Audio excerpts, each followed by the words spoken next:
This is a book review of Robert E. Howard's Solomon Kane from Marvel Comics, the original Marvel years. Been waiting for this for ages and ages and ages. Of course, Dark Horse had a collection of Solomon Kane, and there's of course been lots of Dark Horse comics, but finally we got this omnibus edition. So this is original Marvel years. Don Bluth, Ralph Macchio, Roy Thomas and Howard Chaykin and many, many others. Lots and lots of different comics, and there's the back cover. Doesn't have all the covers. You can see the variety of titles in this. You've got Sword of Solomon Kane, you've got Savage Sword of Conan, you've also got Kull and the Barbarians, Marvel Premiere, etc. And so it collects Marvel Premiere 33, 34, Solomon Kane 1 to 6, Monsters Unleashed, Dracula Lives 3, Kull and Barbarian 2 and 3, Marvel, and lots of Savage Sword of Conan, and lots more. So there's a lot of material, 600 pages. This came out in 2020, so it's just released, and it's a mix of colour and black and white. I'm just going to open it so you can just see there's the spine. It opens nicely there, and paper quality is really, really nice. Very nice quality paper.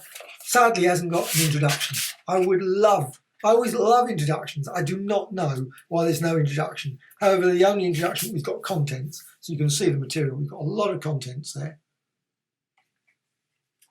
But you've got this Trail of Solomon Kane. So you've got an article from Kull and the Barbarian #3, and that's it.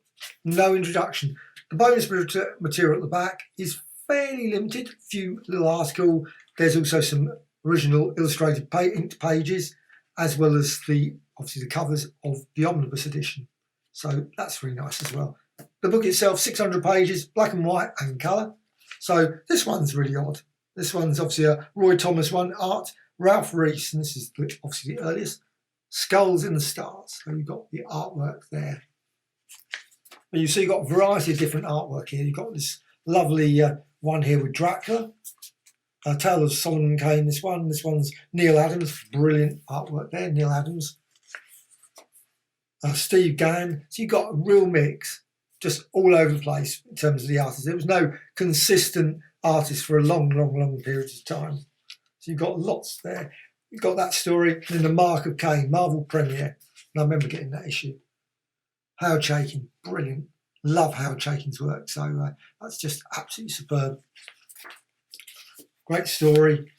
And Solomon Kane was going all over the place. I mean, it's often puts a little blurb at the top here, so at least you know. Got to say, later Kane returned to continental Europe, a Portuguese ship, German Black Forest, etc. So he's going to Africa, German Black Forest. He doesn't stick around, this guy. So he's doing his various sword fighting skills applied all over the place. Of course, he always wins. You know he's going to win, but he goes a lot of trials and tribulations. And I think he's just a great character all the way through. I mean, I love Conan, but I love these ones as well. This one's Savage Sword 19. Doesn't always include,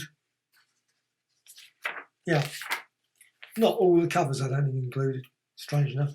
There's another one, Savage Sword of Conan 20. This one, Solomon Kane Homecoming. This one's by Virgilio Redondo, great name, Virgilio Redondo, and Rudy Nebris, Roy Thomas. Just a beautiful of their poem. And got that, and then Solomon again in this one is the Savage Sword of Conan. This is Castle Frankenstein, so they're really mixing the stories here. So we've got Castle Frankenstein. This is Sonny Trinidad. My apologies to the name. Must admit, an artist I don't particularly know. Very nice, very good quality. Got Dracula here, and got stories set in Africa. Moon of Skulls, one of the famous ones, of course, from Solomon Kane. Solomon Kane, Robert E. Howard's puritanical swashbuckler. And this one is Dan Adkins, got a pin-up art as well. So you've got pin-up art as well as the stories, obviously. And this one's David Wenzel, Wings in the Night. So it's quite a mix of stories, and it actually goes back. You actually have to. I'm not always so keen on this. It's nice when you've got really clear division points of stories. This doesn't seem to have it. You've got this, obviously, because it's black and white, with black and white stories, you end up not actually seeing the where the dividing point of the story kick in. So you've got the Red Seas here. And another different artist, Danny Blandy. Again, never heard of, I have to say. When it comes to artists, I'm not very good at remembering all of the names. This one is Steve Carr and Brett Blevins. So you've got example there. And this one is obviously the Sword of Solomon Kane. And yet another one of the colour ones. Got beautiful colouring as well. Beautiful colouring all the way through this. More colour. Great stories. This obviously set with the African voodoo stuff. Sword of Solomon Kane, so you've got all that story. And then into some black and white. And this one is Solomon Kane's Homecoming.